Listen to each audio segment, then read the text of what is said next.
A very warm welcome to all those classical musicians out there who want to grow and expand a creative lifestyle both on and off stage. My name is Karin Bonelli. I'm flutist at the Vienna Philharmonic Orchestra, a passionate explorer and seeker in musical and personal growth, and founder of Penthesilea Academy, the most innovative masterclass designed for audition preparation. This podcast is for you if you're searching for new ideas to elevate the productivity of your musical practice and your level of focus and expression on stage. But that's not all.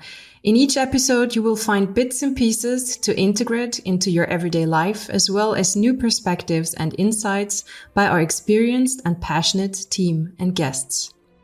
Music is not a job. It is a way of living. My name is Karin Bonelli, and this is Penthesilea On Air.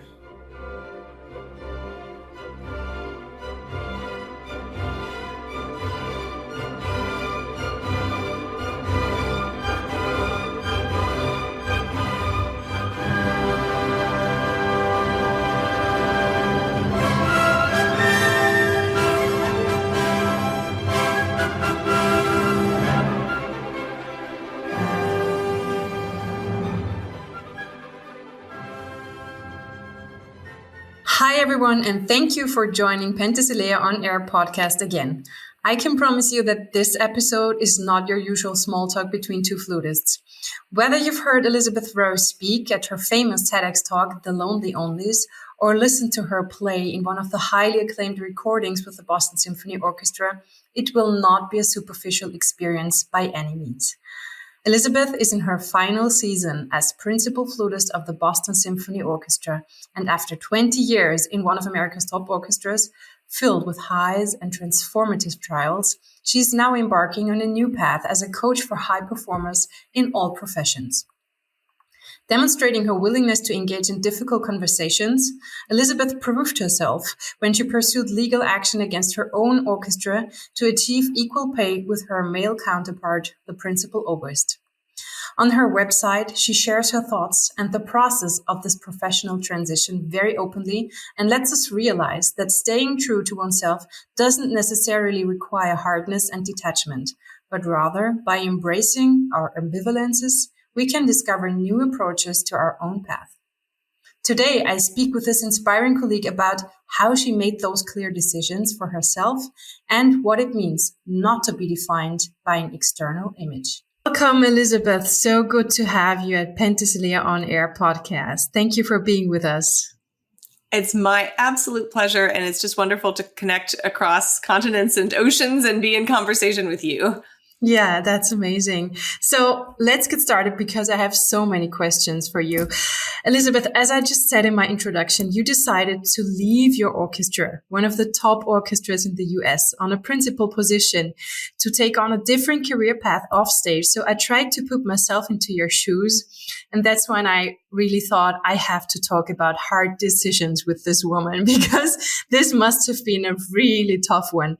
And also our community asked we got a lot of questions from our community that said, why did she do that? So what was it that made you finally take the step to leave the orchestra? Was it a growing no to the life that you're currently living, or increasing yes for something that felt even more meaningful? What was it in the end? I love this question, and I especially love how you're framing it. And for me, it is an absolute yes to the opportunity to make a difference in a new way. I love my performance life. I love being principal flutist of the Boston Symphony. It is an absolute joy to do that work, to sit on that stage, to play that repertoire. And I feel just incredibly lucky that I have also discovered something else that I love in a different way, and that is calling to me really, really strongly at this point in my life. And, I've been 20 years in the Boston Symphony and, not quite a decade before that in other professional roles as a musician. And the idea of being able to have a new chapter at this point in my life is it's just absolutely exciting. And it feels like a very abundant place to be in for me. Sounds beautiful. So there must have been many different steps that took you to this decision. But was there this one moment? I mean, there must have been this one moment where you decided, now I'll go for it. Do you remember that one? You know, I don't remember a moment where I decided I'm going to make this complete decision, right? Because this was a process. And I do, though, remember a moment where I felt as though my mind opened up to the possibility that there might be something more in the world for me than being a musician. And I have been very privileged to have had a lot of professional success as a musician. I was in a job that's very stable, at a high artistic level, very, very satisfying. And it was in 2018 when I remember, I was going through some pretty difficult stuff in my professional life. And I remember having a new thought at some point where I had a new thought, and the new thought was, there might be other things for me in this world. There might be other things to do. And I wasn't entirely sure what they were, what that might be, but that was kind of a thought that hadn't really entered my mind up until then. And I'm very, very grateful that it did, and that sort of launched me on an exploration of what it could be, with no expectation that I would ever make a career change. No idea that my explorations at that point would lead to a completely new career. And I felt a calling that there could be more for me in my life than, and I want to say just, and I don't want that to mean in any way a diminishment, but then simply a robust artistic life. It was just the beginning of an exploration. So I do remember that. The actual decision to make the career change came after a lot of experimentation and testing and trying things out, and many years spent working as a leadership and executive coach alongside my performing career, so that I could really understand what that felt like, and whether that was something that was going to sustain me in the way that I thought it might, but I wasn't really sure. But didn't it maybe also feel a bit insecure? Because as musicians, we're so much used to just chasing the goal, doing the practice, being in your practice room. I don't know what about you, but my childhood dream was being part of the orchestra I'm now in. So I was really like, I had the blinders on in some way. And here you go, and you have this career, and then something new is evolving, and you're going with the flow, and you're seeing some new possibilities. Doesn't that also feel a little bit more insecure than having this one goal you're moving towards? I would say terrifying, not just insecure. I would say radical and wild and very destabilizing. I had both had a dream of being in an orchestra, and I also had experienced relatively little sort of friction on my path to that. So I'd had a lot of, it's not that I didn't work really hard and take lots of auditions that I didn't win. Of course I did. And I never had a real reckoning in the early part of my career of, do I want this or do I not? I was able to have enough early professional success and doing something that I loved, that I didn't ever really think about it. And I mean, the stability of especially a major orchestra in this country, a 52-week orchestra, is a beautiful, precious thing. And I was just very used to that. And so the idea of going out into the world to do something else entirely without that structure and without that institution behind me, completely terrifying. And also without, with it being a relatively new concept of who I was, right? So the idea that I am a musician was part of my identity for so long, that as that has evolved and shifted and expanded, it's great and also totally disorienting at times, for sure. How did you navigate this fear that comes along with it? Do you have tools for it, or is it just the support by family and friends? What is it that carries you through that? Lots of support. I have wonderful family friends. I've worked with a variety of coaches. So when I started to explore what I wanted to do, I hired a coach, and I've worked with coaches. I've had therapists. Have had role models. My own flute teacher that I studied with in undergrad was a beautiful role model. Jim Walker was his name. And he always modeled for his students something really rare, which is the idea that you got to decide what was right for you in your career, that you got to choose what success looked like for you. And so even though my career path was very conventionally successful, I had a very conventional looking career path. There was always this idea in the back of my mind from him that I could choose whatever I wanted to. And it didn't need to be a principal flute player of a major orchestra in order for that to be considered a success. And so that context was there for me in really important ways. And that's something that I work a lot with a lot of my clients and in conversation with other musicians about that question of how we define success and whether we get to define that on our own terms or if we're buying into somebody else's idea about what that looks like. So yeah, lots of support for sure. Lots of scary moments, lots of me doing it while scared, right? Not waiting to not be scared because that's not going to happen. So just getting comfortable with the discomfort, getting familiar with the discomfort and just going out and doing it. Messy. That's the definition of courage, I would say. Absolutely. Wow. So you already mentioned it. What then is the definition of success for you, if you want to share it?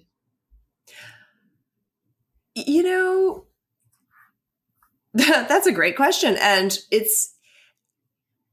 I think for me, it is a very holistic definition, which is creating a life that is in alignment with my values, that allows me to spend my time and energy with the people and doing the work that fills me up and that is meaningful and purposeful to me.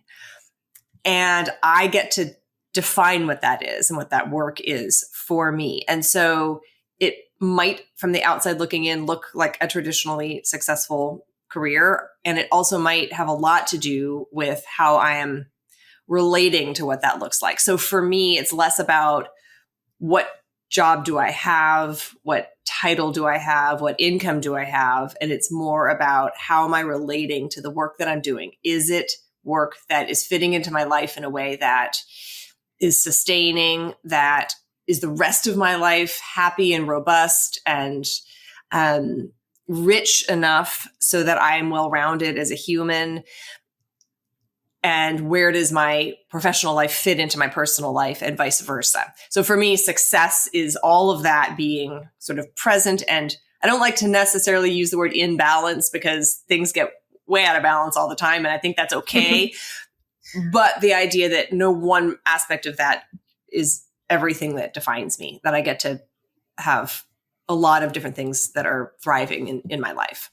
That's so beautifully put. And I wish that more students would hear that in their universities as well, because they so often feel like a failure because they don't manage to have this traditional career path, and they try so hard and they maybe don't succeed, and then they feel like they've completely failed. So I think that's such an important discussion to have also in universities, don't you think? I agree. And I wonder what your experience is, because you hold such a big position in such a major orchestra. If for you that looks the way that you thought it was going to when you were looking at that from the outside, if it's different for you, what your experience has been of that. Wow. It's very different of what I expected it to be, actually. Well, in some ways it is as I thought. I am there. I'm sitting in the New Year's concert, and that was my childhood dream. I was watching it every 1st of January. And when I sat there the first time on that stage and the Blue Danube Waltz began, I was really moved to tears, because it was that. It sounds so cheesy, but it's how it was. But then everything that comes with it, everything you experience in this business and being part of a 150 people community, you can't know that before. It's something you can study, you can maybe hear people talking about it, but having the experience of being in this high performance profession and being there with 150 other people, everyone having his or her different outlook on the job, is really challenging. And I wasn't prepared for that. I just came into the orchestra like you at the age of 23, just coming out of university without any experience. And I was overwhelmed by all the program and the many people and the energies in the room. And so yes and no, of course, the job description was what it was, but everything that is around it concerning the people and the energy was completely different than I expected it to be. Don't know what your experience on that was. Yeah, I think that's almost everybody's experience in different ways. And I think when we sometimes get into trouble is when we have this idea that this job, when we get the job, it is going to solve all sorts of things for us. It's going to create a sense of identity. It's going to create a sense of security or a sense of belonging, a sense of fulfillment. And that all of that is going to occur and it's going to be sort of magic, right? Like a magical experience. And I think we get pieces of that and parts of that, all of us, and then other parts that don't turn out to be at all what we sort of imagined. And because it gets built up a lot in our minds, for many of us, or there's a story in our industry that these jobs are where, like, it's like the sort of, that's the goal for everybody, like an Olympic gold medal. And then when you get it, it's like this magic thing and everything becomes wonderful. And there is a huge amount of privilege in those jobs. And there's a lot that is truly wonderful. And then there's just a lot that's different for people. And when we haven't taken the time to cultivate and strengthen the rest of our lives, when we've been 100% only focused on this one thing, when this one thing turns out to be different, maybe a little better, maybe a little more challenging, maybe just different, it can be really hard for people. And it also, I think it can be hard for people who have the job. And then it can be hard for people who want the job, who are still striving for that or going for that, to put that into a more accurate context for themselves. Absolutely. Yeah. Let's make a big jump now, because you already mentioned that in 2018, it was a really challenging year for you. So it's no secret that in this year, you sued your orchestra to secure pay equal to the oboist sitting next to you. This too must have been an extremely tough step to undertake.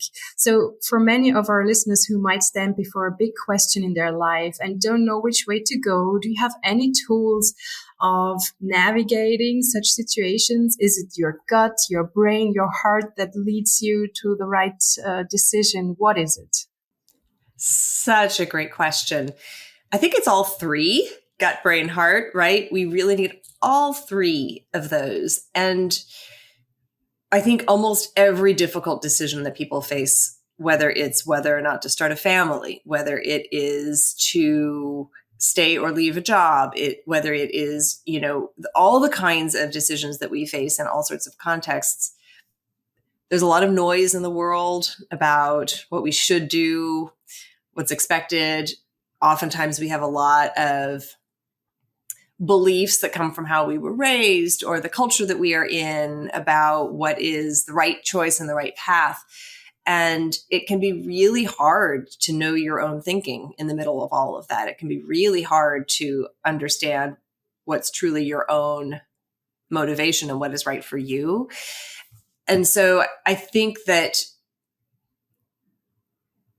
the more opportunities that we can develop in our own lives to tune into our own inner wisdom, right? Where we can start to notice the beliefs that we hold.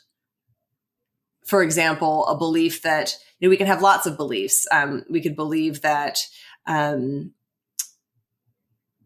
asking for more money is greedy, right? That can be a belief that we have, right? Or we can believe that,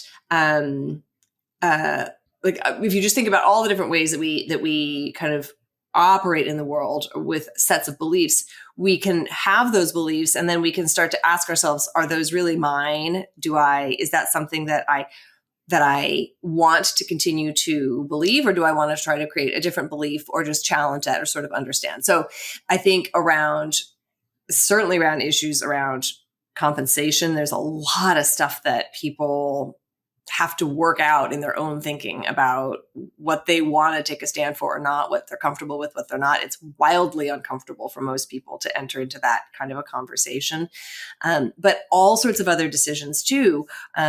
There's lots and lots of ways in which other people's ideas or thoughts about what is right and wrong kind of get into our brains, right? And so it just takes some work and some time and some challenging our own thinking in order to get clear on that. And that involves listening to your thoughts and noticing which ones you want to kind of continue to accept and which ones you might want to challenge. It involves checking in with your heart and asking kind of about what your beliefs are and what you believe is most important to you and what your values are. And then with your gut, like your instincts about what your intuition is telling you is right for you. And sometimes we're faced with two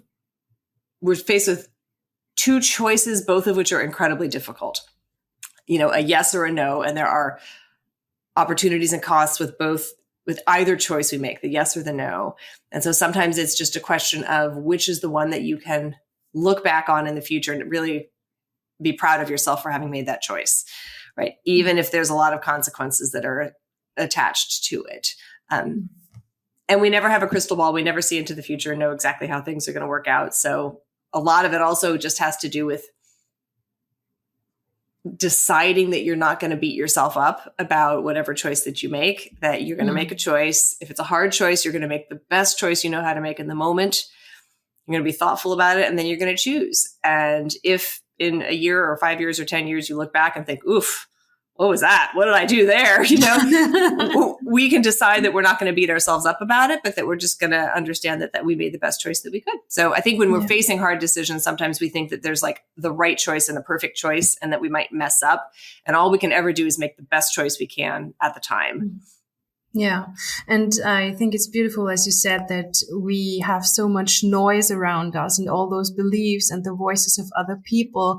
How do you tune into your authentic voice? Is there some tool? Do you do meditation for it? Do you take time in nature? What helps you ground yourself and really listen to this voice? Yeah, great question.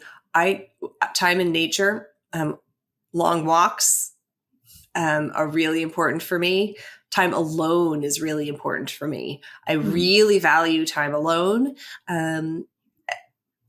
And, generally speaking, that wiser voice that's inside of us doesn't come like shouting and screaming at us, right? It's a very quiet voice and it's a whisper. And so I need to make space in my life where that quiet voice can be invited into the conversation, right? Because all the other voices that are yapping in our heads are usually the critical ones, the ones of like, watch out, better not do that, or somebody's going to get mad at you for this, or whatever it might be. Those are loud. And so that quieter inner voice that says, I think this is the right thing for you, or, this doesn't feel good to me. I'm not doing this. That quiet voice needs space and solitude to get to that.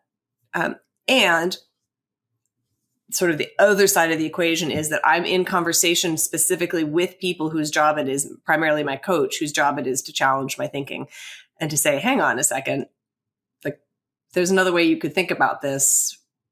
Like, let's slow down. Let's not rush. Let's figure out what's really right for you and what is going to be more in alignment with who you want to be.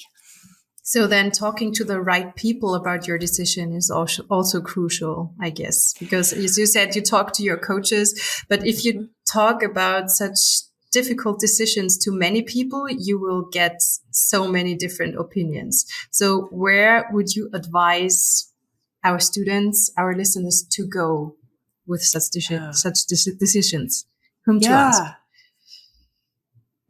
There's a difference also between asking for advice versus asking somebody to help you think through something for yourself. Mm-hmm. Right? So And different people in our lives offer different kinds of listening for us. And so some people you're going to share something with, and they're going to say, oh, here's what I think you should do. Like, you should, quit that job, or you should marry that person, or you should, get that puppy, or whatever it is. Right. And then there's other people who you're going to talk to who are going to say, well, what's important to you about this?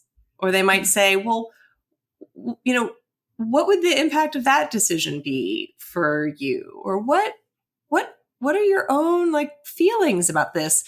What worries you about this? What excites you about this? What about this feels comfortable? What about this feels uncomfortable? And those kinds of questions, which can help you get more clear about your own thinking. Mm-hmm. So in our own lives, we, as your listeners are listening to this, they may, in their own minds, be able to think of the people in their lives who fit into those different kinds of listening categories. And then they can really choose, what am I seeking right now? Am I seeking somebody who's going to just say to me, oh, here's exactly where you should go and get that delicious, Thai food, right? If you're saying, where should I go for dinner? And they're like, go to the Thai restaurant. Great. If you're talking to somebody and you're trying to make a really big lifetime decision, you might not want somebody to say, do this. You might want somebody to slow it down and listen to you differently. So I think it can be any number of, it's less about their role, whether they're your teacher or your peer or a family member or a friend. It's less about what their actual role is and more about how they listen and how they participate in those conversations with you. It's a beautiful way to look at it. Yeah. So getting back to this lawsuit period in your life, I just call it that way now. Many important newspapers and magazines reported about this. The Boston Globe gave you the title, The Fighter. Is this a title that feels authentic to you? I'm very proud of that experience. And I'm willing, I would say what I am, I'm not sure I would describe myself as a fighter, but what I would say is that I'm very willing to stand up for things that I really believe in. So I'm not sure if that's the same as being a fighter, but I am very willing to speak as best as I can to what I think is aligned with my own values, when I think I can do it in a way that is productive. Mm-hmm. So I'm not, fighting sometimes implies, a kind of conflict that I guess I don't necessarily seek that out. I definitely seek out collaboration. I seek out reconciliation. I seek out common ground. And I'm also very willing to take a stand for things that I believe in. So I don't know. It's hard to summarize any of us with one adjective, right? Yeah, sure. That's what I thought because, of course, I read many articles on your website before this conversation. And this picture of a fighter always for me includes somebody who is really who has a big armor or who is aggressive in a way. And that was not at all the picture I got from your website. There was somebody who's very open about her vulnerabilities also in this phase. And that's why this question was important for me. And I also saw this beautiful both and project on your website in which you invite the followers of your website to take part in your challenging and vulnerable phase of transitioning from one career or even one life to another. So could you tell our listeners shortly what this project is about and why you chose to open up about this, which is actually really brave and valuable thing to do? Yeah, I am by nature a very private person, and I have become more willing over time to share more about my own story, not so that we talk about me, but so that it can be in service to other people who are potentially going through something similar or who might get something of value from a bit of connection or shared experience or common ground. And so as I was thinking about this year, I announced in July of 2023 that I would be stepping down, and was made the announcement then with the idea that I would complete that coming season with the orchestra. So I will be finishing my season at the end of August of 2024. So there was a little bit more than a year. I wanted to make sure the orchestra had plenty of time to hold an audition to replace me, and that there could be a really nice transition within the orchestra to whoever was going to follow me into that chair. But then that also meant that I have this whole year of kind of going through this in a way. It's doesn't need to be public in terms of my internal experience, but externally, I'm being observed in a certain way as I kind of play my final year. And that's a fairly unusual experience for people in professional life. And a lot of folks, I think, we all are drawn to these kind of very inspiring, but a little oversimplified narratives about, the sort of, sometimes I use the word Disney, like the sort of Disney story, right? Like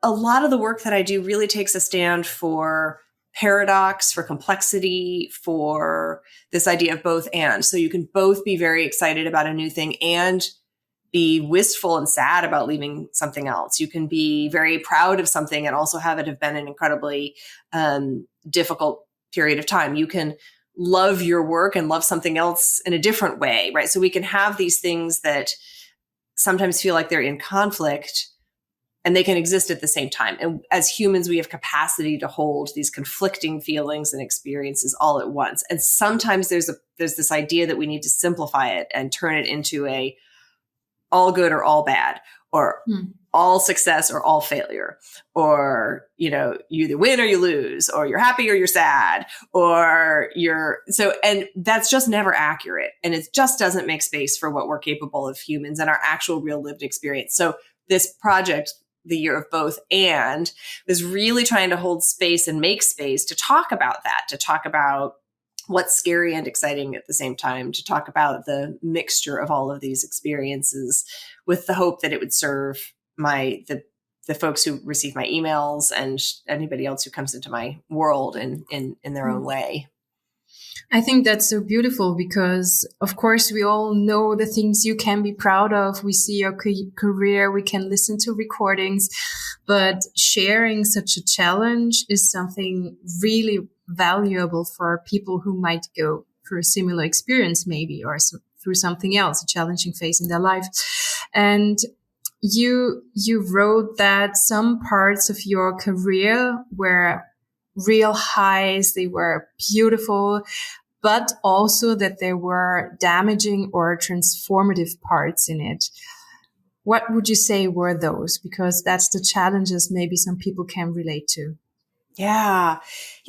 I've had various challenges that I faced, and one of the big ones for me was when I joined the Boston Symphony. I was young. I was at that time the only woman principal player in the orchestra, the only member of the Boston Symphony chamber players, and I went through a very difficult first, at least the first year, but much longer than that. But my probation time with the orchestra was very difficult. The environment in the orchestra was going through a lot of transition at the time. There was a new music director on the podium, and I was not a universally beloved hire, right? I did not have an orchestra of 100 people who were like, wow, this is so great, she's amazing. There was a lot of people who weren't thrilled with me for a variety of different reasons.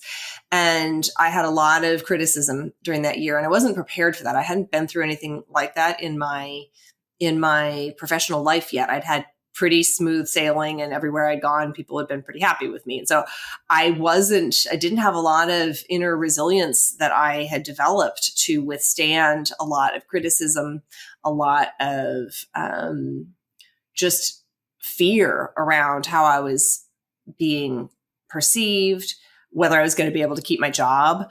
There was just I got a lot of feedback from a lot of people, some of whom had my best interests in mind, some of whom did not. It was just a very, very difficult experience for me that was new for me. And again, I think if I had had a little bit of context for this, if I had some sense that that could happen, I might have been a little bit better prepared, but I don't know if that would have helped me much. So it was a scary period of time for me. And I genuinely didn't know how to figure out who to listen to, I was in a new place with a bunch of new people, and it very much shook my confidence in a really profound way. Very, very much. So from the outside looking in, you would see new principal flute player of the Boston Symphony. Everything looks great, no signs of distress or trauma or turmoil. And inside of me was a lot of fear, a lot of self-doubt, a lot of just questioning. And it was largely because there had been a lot of criticism from some significant places within the organization when I first began.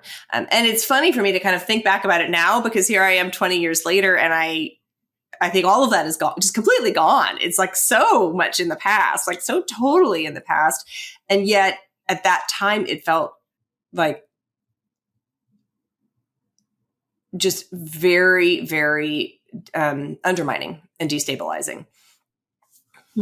Yeah. Thank you for sharing that. That might be helpful for some people who are maybe going through a difficult phase in their orchestra or their preparation for auditions as well. And I also stumbled upon your post about the audition for your present position. And that's when I knew I had to contact you for this podcast, because you talked to the heart of what Penthesilea Academy is all about. It was an encouraging text about the question if this moment of the audition is defining. And we as musicians pour our heart and soul and intellect in what we're doing. So how can we not be defined by the reaction of the receivers of this gift we're giving? Yeah, it's a big question and a hard question. And it's nuanced. And that's where I'm also going to say that, we want to really get clear about what is measured in any given audition, let's say, right? So we are performing and we're putting our heart and soul on the line, right? And we are expressing ourselves and we are making ourselves vulnerable in that way. We're sharing a very deep personal artistic vision that we have. And then what we find out is, was that to the taste of that committee? Did that committee or that orchestra, does that align with what they're looking for? Is it a good match for what they are seeking? The mistake that we make sometimes is to think that if we don't win the job, it's because we are terrible or we are a failure or we are not a good musician, right? We can take that result, which really is a product of circumstance, luck, our own contributions, of course, right? But also the preferences of the audition committee. There's so many factors in these auditions that influence the outcome that it's very dangerous to allow an audition result to define us in any way, because that's giving all of our power to that set of circumstances and that anonymous group of people, or maybe not anonymous, depending on your orchestra situation. But to tell us whether or not we are good or not, or to tell us whether or not we are an excellent musician. We don't need to allow them to define us in that way. We can choose not to. Now, that doesn't mean that we don't continue to strive to be better and that we don't take feedback and that we don't learn and grow. Of course, we do all of those things. And the more we can learn and grow and the better we are at taking feedback, likely the better our outcomes are going to start to become, because our own level is going to keep, increasing. But that's separate from this idea that this audition result is who I am. Right? It just simply isn't.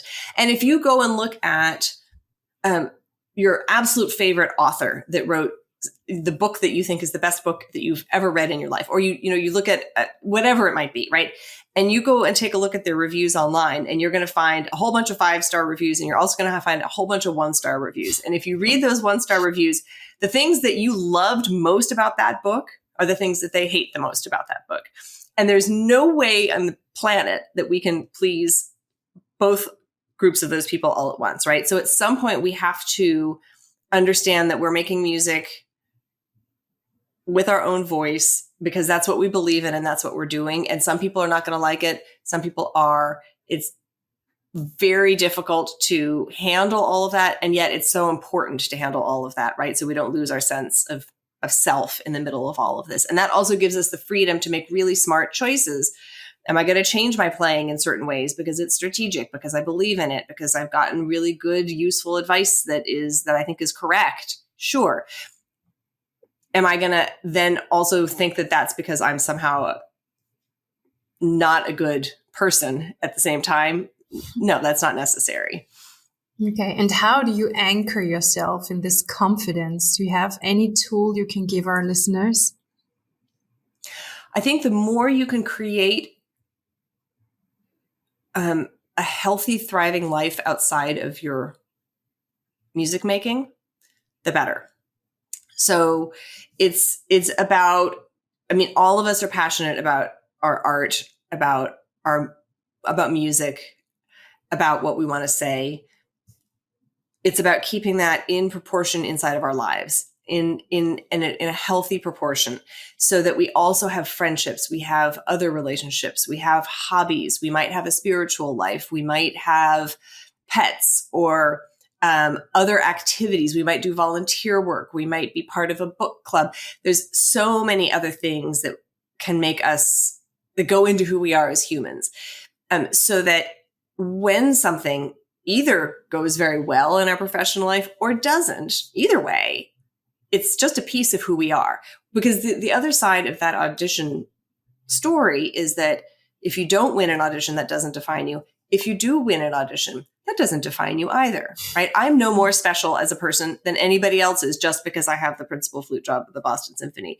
That does not mean anything other than on one day in 2004, my playing happened to suit the preferences of that particular group of musicians behind a screen in the Boston Symphony, right? That's it. It doesn't mean that I'm better than, more important than, more valuable than, any of that. So if you can have lots of other things in your life that are important to you, that you're dedicating time and energy and commitment to, then whatever is happening in your professional life stays in a healthier proportion, and we don't allow it to overtake everything about us. That's a beautiful advice. Thank you. And talking about rejection, I think this is an important part, because only one person maximum won't experience rejection on that audition day. So rejection, of course, has a bad connotation in our ears because it is associated to the feeling of being inadequate or not good enough for somebody or an entire institution. But objectively, it gives us an unmeasurable opportunity to grow, one that we never receive if we win. So how can we effectively use rejection as a fuel for high or even higher performances before? Yeah, great question. And I think it's very connected to the previous question, which is that if we don't arrive at the outcome that we wanted to have, if we allow that to mean something fundamental about us, that we are terrible, that we are no good, that almost always prevents us from our most creative and most inspired learning and growing, because it's such an undermining and negative sense of ourselves and our capabilities. So if we look at an audition and we don't get the outcome that we want, if we can say, okay, there's information here for me. Where can I experiment? What can I take away from this? Like, there is good inside of this result for me. I have to figure out what it is. And it might be that there's a whole lot of learnings that you can come away with. And it might simply be that the learning is just, I'm okay and I'm resilient and I'm going to pick myself up and try again. And that's just part of it. But if we can approach all of these as with the assumption that we're going to learn, with the assumption that it's not a good outcome and a bad outcome, but it's if no matter what the outcome is, I'm going to learn. That's a really empowered kind of approach. So instead of the goal being to win, if the goal is to represent myself as fully as I can, to do my preparing and my preparation to the best of my ability, and then to be committed to learning from the experience, whatever the outcome is, then that's great, because that sets you up for building on that. And then the outcome is just the outcome, right? It is what it is. Of course, we want to win because everybody does, but it's also, there's so much value in the entire process. And we've already made a commitment that there's going to be value in whatever outcome happens also, because we're going to learn. We've decided and made a commitment that we're going to learn from it. When you go back to your audition, you already talked about it. It was that one day and everything worked out for you. Do you feel like you had a tool that helped you, a mental technique, or was there just some kind of energy that was good for you on that day? Did you do something special concerning diet? Or I don't know. Is there any advice you can give practical wise?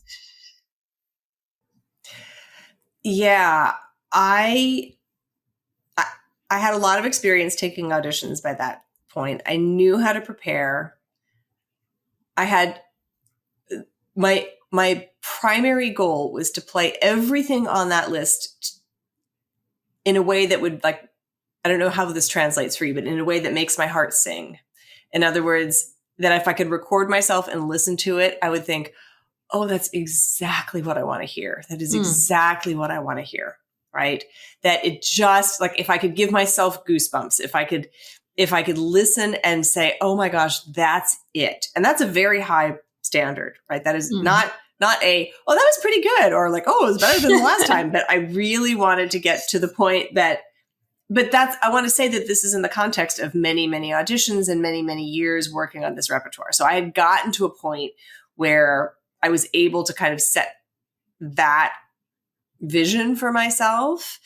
And then my goal at the audition was not to win. It was to play that way. It was to play in such a way that I felt inspired by myself, that I was able to access like my greatest level of inspiration. And I didn't set out to win. Frankly, the Boston Symphony had a very, very long tradition of not hiring principal flute players. There was long times where they had no principal flute player. So my assumption was that they weren't going to make a hire. My assumption was that I was going to take the audition. They weren't going to hire. So I just set that aside. I just thought, I'm not going to think about winning, not winning. I'm going to go and try to play at a level of artistry that inspires me. And I think what happened because of that was when I was taking the audition, we have a beautiful hall, beautiful acoustics.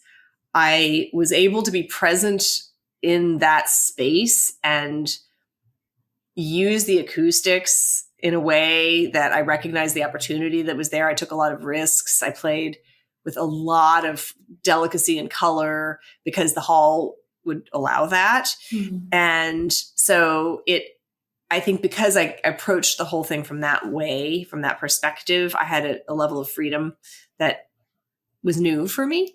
And I think it served me well. And I knew really clearly that my definition of success in that audition was not winning. It was playing in this way that I wanted to create for myself and for the people who were listening to me. That was my definition. More of an experience goal than a performance goal in this way. Yeah, or it was a performance goal, but not an outcome. It wasn't an outcome like they're going to like it or they're going to hire me. It was more of, I want to create this thing. I want to create this thing of beauty or this thing that is compelling or that is convincing. And a lot, of course, of hard work and sweat and technical work and thought and dedication and commitment went into that. But it wasn't to win. It was to kind of serve the music in that way. Beautiful. And the last question I always want to ask what was the best and the worst advice on auditions you ever received? The best and the worst. Gosh. Best and worst advice. I have to think about this. I think some of the best advice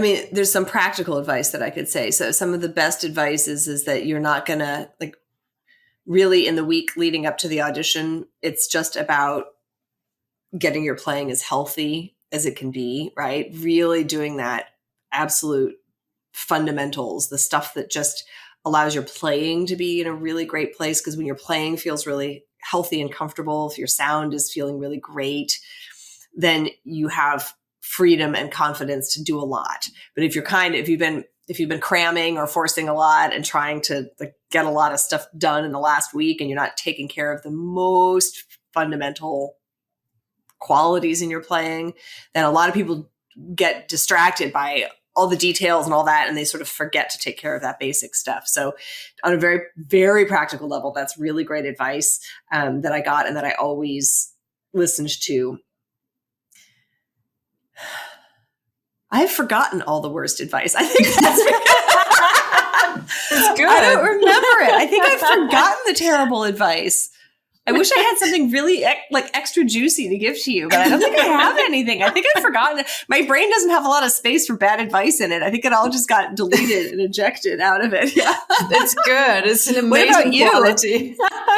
What about you? What is your best and worst? Yeah, I got the best advice I got was you just have to play some of the most beautiful notes in the world. And that gave me so much freedom, because that gives you the freedom to make mistakes and to not be perfect. If some of the notes you play are just the most beautiful in the world at this moment in time, that gave me a lot of confidence in my audition playing. And the worst, I remember very clearly, it was stamped into my brain by a professor. And he said, yeah, you're quite musical, but only the perfect get into the orchestra. And that was it was not damaging because I could quantify it for myself. And I told myself that this is not true, but it could be potentially very damaging to a student to hear that. Yes, it's damaging. And it's also just completely inaccurate. Absolutely. Completely inaccurate. There's not a single person who has played a perfect audition. Yes. Period. There is no such thing. And perfection is not the goal, and it's not attainable. So that's just, that language doesn't even belong. Right. Exactly. And yeah, I'm sorry that you heard that, had to filter that out. We won't, yes. Yeah, we won't stop One here day because you will have forgotten that also. Yes. Yeah, I hope so. No, maybe it's a good reminder to not speak like that. I don't know. But we have some questions from our community now at the end of our conversations. And the first question was, most orchestras these days have blind auditions. What do you think is the reason that still only a few principal chairs are occupied by women? It's a great question. And the truth is that most orchestras, I'll speak for the United States, but most orchestras do not have blind auditions all the way to the end. Ah, okay. Yeah, it's the same here. So the last round is open. The last round is not blind. So I think the orchestras where it is blind all the way to the end. So the Metropolitan Opera Orchestra is an example of that. The demographics look different. Ah, okay. So that's a misconception that is out there a lot, which is that orchestras have blind auditions, and they are partially blind. And they're blind for parts of the process. And so I think that's one piece of the answer. And I don't pretend to have the whole answer to that question, but I always think it's important to be more accurate with that very specific idea that the auditions are blind. Parts of the audition are partially blind. Mm-hmm. Yeah. Yeah, that's an important difference. And the second question was, have you experienced inappropriate comments about your appearance and gender in the music industry? What strategies have helped you maintain your self-worth and focus on your musical abilities despite these challenges? So the short answer is yes, I have experienced those kinds of comments many times over many years, from everyone from conductors to colleagues to others. And it's difficult. And for a very long time, it took me a very long time to find the right voice that I wanted to use when responding. Usually I was so shocked and surprised. Now, I want to say I've never been through some of the really dramatically awful stuff that others have been through. So I'm talking more about just the inappropriate stuff, right? And what I found to be, something that I think people don't talk about a lot is the fact that a whole group of us have spent a lot of time and energy figuring out how to deal with those comments. Like that time and energy alone, the cost of that is hard to measure, right? The number of times I've sat in a rehearsal with my mind spinning, going, should I say something? Should I not? What should I say? Should I have responded differently? How do I address this? How do I push back? If I do push back, are there going to be consequences? Like all of those thoughts was all time that my mind was not spent making music and being creative and feeling inspired. So I think as a baseline, we really need to acknowledge just the cost, the mental and emotional cost of having to even figure out how to deal with the stuff, let alone knowing what the right choice is or any of that. So I think as I have gotten more mature and more confident and more experienced, I've become more willing to say things like, I'm going to ask that you not say something like that, or I'm going to ask you to rephrase that before I answer your question. I'm more willing to just sort of call it out in the moment. And there are times where the power situation is that you can't, right? Or it would be very risky and dangerous too. And so I don't have good advice in the sense of like, do this thing or don't do that thing. What I will say is that, over time, I think it is possible for each of us to figure out in our own way and with our own voice and with our own way of being in the world, a way that feels more comfortable to speak out about it, to address it, to decide who you're going to bring it to or not. And it's not I think the cost of it is still quite high. It's quite high, regardless of how well we figure out how to manage it. Yeah, but it's good to hear that maybe for younger women that they find their voice, that they can phrase those, articulate those things in a way that doesn't put you in a place of confrontation right away. So finding the language would maybe be the right answer here. And I think it's also comes from your own inner sense of strength when you are able to respond. And that's what took me a long time to develop, was the sense of inner strength where I could be very calm and very firm and simply say, that is not okay with me. Choose different language. Right. And to say that with direct and firm and calm. And it took years for me to figure out how to do that. And I think that we want to also have a lot of understanding and compassion for people who are struggling with figuring out how to advocate for themselves in those situations, because it's hard and it's scary and it takes time to figure out what your own personal approach should be. Yeah. Thanks for sharing. And the last question we received is also about women. When negotiating contracts after winning an audition, what key factors should musicians, especially women, consider to ensure fair and equitable conditions? How can they advocate for themselves effectively in these negotiations and avoid potential pitfalls?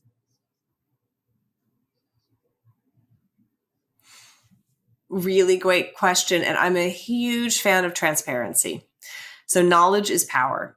And if the more you can know, it's not so much about what other orchestras are paying or other companies are paying it's what's happening inside your current organization, right? That's where the transparency is so valuable, where if you can talk to your colleagues, if you can find out answers, and certainly you can speak to colleagues in other orchestras and in other places as well, just to understand. But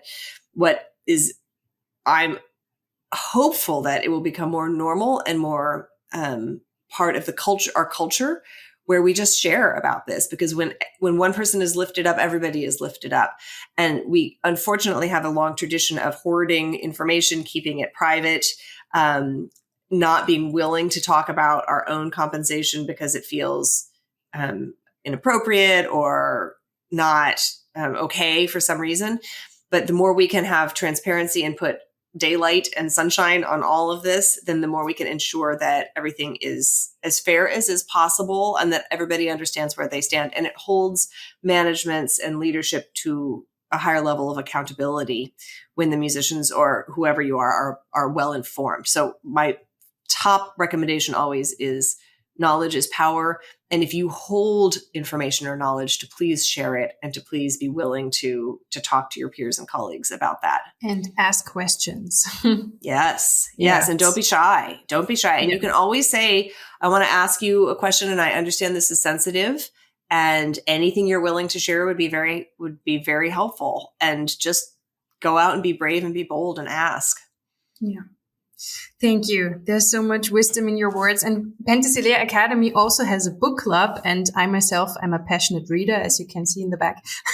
So I wanted to ask you if you might have maybe some book recommendation for our listeners. Yes, I have. Well, you have like a number of your questions came from women today, and I'm going to share with you. This is one of my favorite books. It's written for women. It's by Tara Moore is her name. It's called Playing Big. And it's not playing in the musical sense of playing big. It's playing big in life. And it's the subtitle is Practical Wisdom for Women Who Want to Speak Up, Create, and Lead. And beautiful. I use this book and I love this book. And I have assigned this book to many of my male clients also. It's written for women and it's also very valuable for really anybody. I love this book. I also love Kristin Neff's work. And she is one of the leading researchers on self-compassion. Mm-hmm. And her primary academic focus and research focus is on self-compassion as a way to thrive in your life, but also as a tool for excellence, right? So we sometimes think that being kind to ourselves is going to make us less driven or have lower standards, and that's just simply not the case. And she's done all the research to kind of back all of that up. So I love her work. And this is a great book of hers, Self-Compassion by Kristin Neff. She also has wonderful resources on her website. She has guided meditations. She has all sorts of stuff. Great. Thank you. I will definitely get those. And yeah, Elizabeth, it was a very special, a deep conversation. Thank you for your wisdom, for opening up so much. It will guide and help our listeners, young musicians, a lot. And I wish you all the best for this last season and for the transition into a new life. And I hope we'll meet again and in person, hopefully.